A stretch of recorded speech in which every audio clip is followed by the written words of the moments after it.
Hey guys, how are we doing? Crypto Insight UK here, bringing you back another YouTube video. So first off, we obviously had the monthly close yesterday, being the 1st of August today. But before we get into that, as I've been doing the last few days, I'll just give you a few things to watch out for today. Today is the deadline of tariffs in the US, so August the 1st is the day that they've been written in the sand, the line in the sand that Trump has been given to finalize tariffs or to have a reciprocal or a base tariff for pretty much every single nation. So we should see basically the tariffs announced today. So we could see some volatility with that. So we had volatility on Wednesday around the FOMC, and the crypto bill was obviously delivered. We had Japanese interest rates yesterday, and then today tariffs. So we're wrapping up July and heading into August with some choppy price action. But before we get into the short term, let's just have a look at the monthly. On the monthly, Bitcoin's basically been stair-stepping up, pretty positive monthly close again for Bitcoin. Nothing too much to report there. What we're looking for is a bit of a parabola or euphoria phase to come into the market. Obviously, my targets are about 150, 180, maybe as far as 220. But we've got people like Arthur Hayes suggesting we could see something like $1 million by 2028. Now, I'm not here to discredit him at all. Someone of his caliber in the crypto space, there's definitely some weight to be put on his decision and thought process, but it won't change my take profit plan personally. So what else are we looking at? If we look at ETH, ETH didn't actually manage to get the close that we were like talking about yesterday, discussing over there on X. We said, look, if ETH can close above these old monthly closes at like 3,770, that would be fantastic. We actually got the close at 3,696. What that means essentially is there's just no confirmation of a higher monthly close so far yet for the cycle, and it means no more and no less than that. Similarly with XRP, we got super close. Like XRP is even closer than ETH. On KuCoin, it's showing the previous monthly high was 303, and we closed at 3023. Similarly on Binance, it's showing the high was 3036, and we closed at 3025. So agonizingly close to the highest ever monthly close for XRP, but we just didn't quite get it. Now, that doesn't change anything in terms of my perspective on what comes next. And I'm going to get into a few of those things in a second. I want to just show you, before we do that, I'm going to show you Bitcoin dominance. If we look at Bitcoin dominance here, so that with all my drawings off, what we can see is, I'll quickly flash them on just so I can show you. We've got previous start of alt season, which is this box here. It starts from around 73, 74%, and the lows are about 65. So anywhere between 65 and 74 is where I've said I think alt season could start from. If we look historically, what we have done is broken down, come back up, retested, and broken down again. We've broken down, come back up, and retested, and come back down again for other alt seasons. So I'm seeing people suggest that that's a probable option, and I'm not here to rule that out. Like, this sort of discussion is very difficult and intricate. The only thing I'm going to suggest is we have hit the alt season start box, essentially.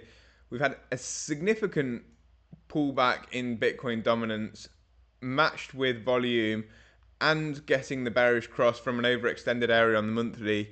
Doesn't mean we can't spike up, form a lower high on the monthly, maybe a slightly higher high in terms of dominance, and then roll over. It doesn't mean any of that. But what I'm saying is we're in this position-ish around here is where we should see some aggressive price action from altcoins. We're in that range.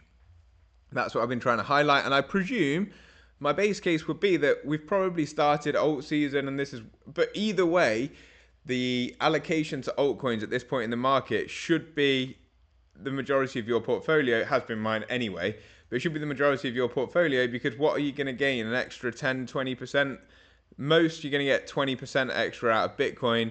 And realistically, you could lose 37% against Bitcoin if you do of Bitcoin's strength if you do hold Bitcoin over alts. And that's not talking about the compounding interest or the compounding percentage gain that alts will make. So my laptop's starting to take off again, so I might try and move my mic today and see if that makes any difference. I'll move it to here. So that's all I really wanted to talk about in terms of Bitcoin and altcoins. I want to now look at Velo, which is where we look at, actually I'm going to look at trading different first, where we look at some liquidity and open interest. So what we can see for Bitcoin, this is the hourly. We've come down into this pocket of liquidity below us, below this range.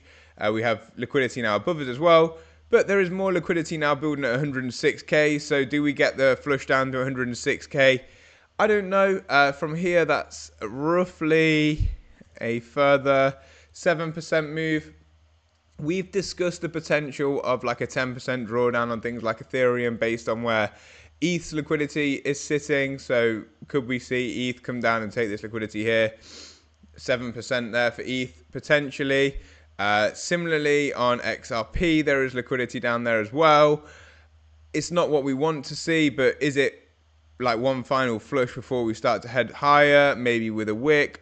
Again, I don't know, but like on XRP, for example, it's only a further 3.5 to 4% to get that, and there is a little bit more down there, about 10% away. Whether we come down that far or not, I genuinely don't know. I've been saying while we've been in this region here, I'm really unsure as to where we go next. And that's been the end of it. I'm still in my long position on Doge. It's only in a 2x, so it's not like a massive threat or a stress. Realistically, Doge has taken the majority of the liquidity. All the red liquidity is gone. There is still some below us. Look, obviously, could come down as far as 18 cents. From here would be about a 10% move as well, which would match up with everything. But liquidity above us is deeper than that that is below. So that's a positive sign there. Oh, actually, I haven't got all the liquidity marked on. Sorry, but if we see, look, still the same narrative rings true. Up at about 25 cents is the majority of the liquidity. There is still some liquidity below us at 18 cents. So that's what I'm looking at there. My thought process is on alts. I'm going to show you one or two more things on Velo, especially for XRP, that are quite interesting. I haven't seen anyone mention this either. So on XRP, for example, we've lost from the highs, price action, we have lost 19.9% in price. And from the highs in open interest, we have lost 29% of our open interest. So an extra 10% of leverage essentially has been flushed out during this pullback here, and we're still holding previous range highs. So to me, this is quite a positive move. We also today have, for the first time, started to get like a negative funding day as well as negative premium. The last time we had one was literally here, which was pretty much the bottom. The time before that was really close to the bottom. It's basically when we start to get these negative funding days, yes, there can still be some downside to go, as you see here, but you're realistically chopping towards the bottom of a range. That's what I am looking at here for XRP. I do think that the bottom of the range is close. I think today's marks with negativity and volatility based on the tariffs, but realistically, I think that's the narrative and the pricing of that, and the negativity is probably nearly over. I reckon there'll be one more, potentially one more flush as we've seen on liquidity, matched by some sort of narrative, maybe around tariffs, maybe not. And then that's the end of this correction, in my opinion. And we start to head to the upside into August, which I think is going to be very positive for crypto. To finish that, Michael Howe at Cross Border Capital, he is talking about how now, let me just show you the actual tweet I wanted to show you, the unbesant return of Yellenomics, US Treasury to sell more short-term debt in the continuation of Biden-era policy. And then he basically said to someone else, they said, is this QE? And he said, call it Treasury QE. So essentially, Howell is a liquidity expert, and he's discussing that there's going to be a liquidity increase based on what Besant is planning to do at the Treasury. So that's another positive piece of information there. Let's lock in and let's look through August. I think August is going to be positive. We've got potentially liquidity incoming from the US, and we also have then pushed through most of this volatile sort of choppy price action around narratives, and let's hope for some blue sky. We've obviously seen equities run to all-time highs as well. At some point, there was always going to be a cool-off. We're in that cool-off now. I think it's shorter than most people think because I think we have a good rally into August. So that's my thought process. That's where I'm sitting right now. Let's see what happens. We're closer to the end of the correction than the beginning, in my opinion. So just strap in and keep buying if you want to be buying alts. As I said, like I'm still in my Doge position. I actually added to it a little bit, and I might add a little bit more if we continue to drop. So let's see what happens next. Peace up, A-Town Dodge, Crypto Insight UK would say. If you enjoyed the video, please do hit the subscribe button, hit the like button, share it with a friend. If you've got any questions, please ask me in the comment section below. If you want to trade on any leverage at all with a non-KYC exchange, I have links to both WEX and MEXC, both exchanges I use. Obviously use them at your own risk. Peace up.